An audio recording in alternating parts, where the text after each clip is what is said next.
Thus saith the Lord of hosts, Behold, I will break the bow of Elam, the chief of their might. For I will cause Elam to be dismayed before their enemies, and before them that seek their life. And I will bring evil upon them, even my fierce anger, saith the Lord, and I will send the sword after them, till I have consumed them. Well, this is really the meaty part of the prophecy right here. You find out that the Lord is fiercely angry. And of course, that's why the judgment is coming forward, and that's why the bow is going to be broken. God's angry because there's some bad leadership. Right. You don't destroy good leadership. They're going to be destroyed, their bad leadership. And the leadership in Iran right now is very repressive. It's really the most repressive Islamic regime on the planet right now, and they're trying to put their hand on a nuclear weapon. Most importantly, the United States and Israel can declare with one voice that Iran must never be allowed to possess a nuclear weapon, never, ever, and must cease its deadly funding, training, and equipping of terrorists and militias. And it must cease immediately.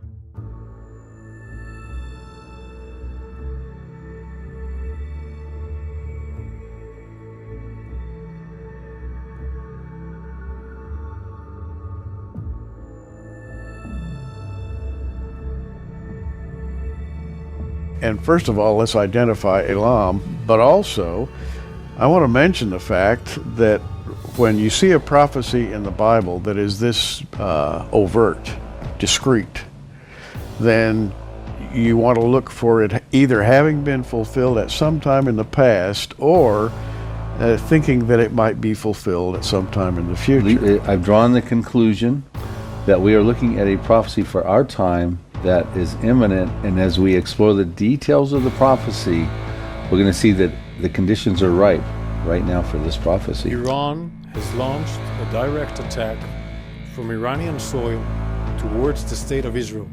U.S. officials confirming that Iran has launched drones and missiles toward Israel, following through on its vow to retaliate for the deadly bombing of its consulate in Syria 12 days ago. Have you ever wondered who Elam is, or Elam? And by the way, who are they? They're sort of mysterious. Right. Elam was the grandson of Noah. He was the son of Shem. And his descendants made their way down and sort of settled in the area of modern-day Iran that hugs the Persian Gulf. Mm-hmm. So it would be on the western side of Iran.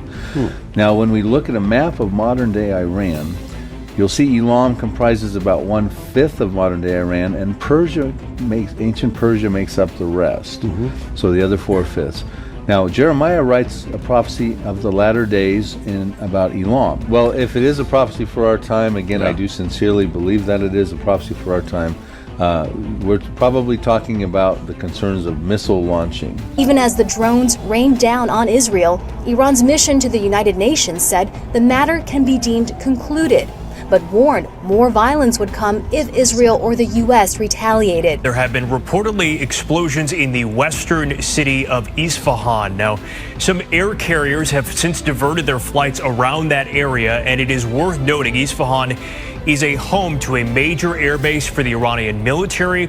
It is also home to sites associated with Iran's nuclear program. And there are reports of possibility of strikes in southern Iran near the Natanz and the Fordow nuclear facilities. Remember, these are the facilities that are said to be places that you can produce nuclear weapons. They also have a uranium conversion facility in Isfahan.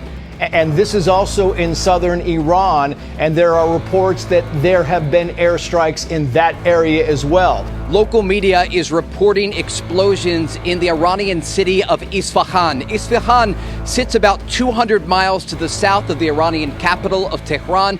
At this location, there is an Iranian nuclear facility. There are also reports of activity at other locations across Iran.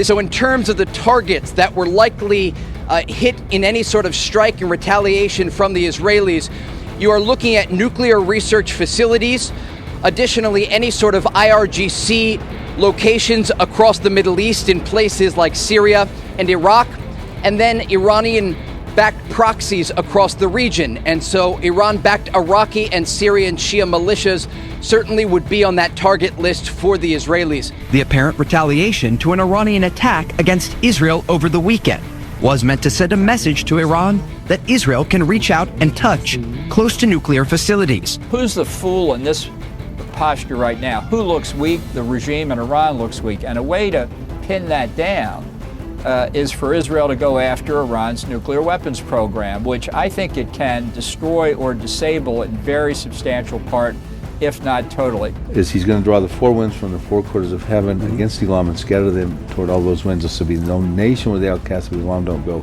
Gary, that's a worldwide dispersion. It is. So it's going to be, it sounds like a humanitarian crisis when the bow of Elam is broken at the foremost of its might. Let's stop right there. Do you get what Bill is saying?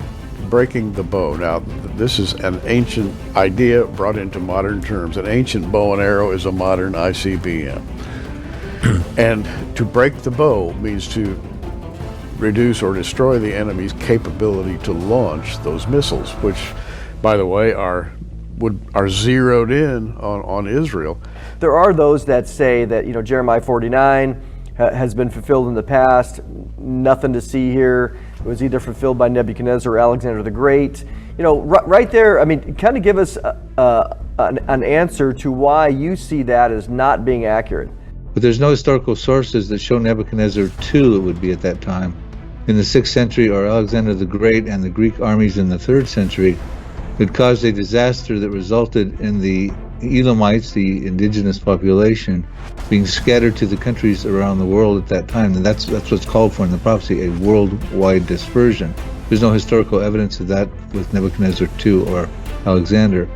In addition, there's no historical evidence that Nebuchadnezzar's armies are Alexander the Great's armies, and government officials in Jeremiah 49 verses 38 that they were killing the kings and the princes, which is what is called for there, the leaders.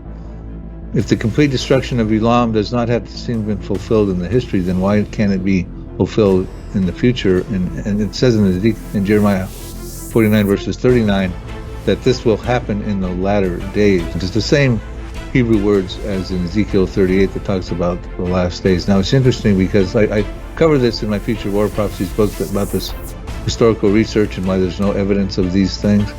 A colleague of ours, Dr. Mark Hitchcock, had advocated that it happened during the time of Nebuchadnezzar, but after a volley of emails back and forth, even Mark Hitchcock even recognizes now that it could not have happened historically.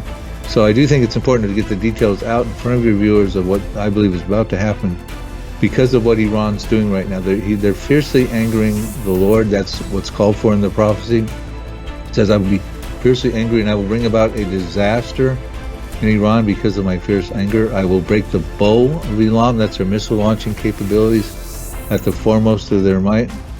It says, among the disaster, there will be a worldwide scattering. The disaster will probably lead to a humanitarian crisis.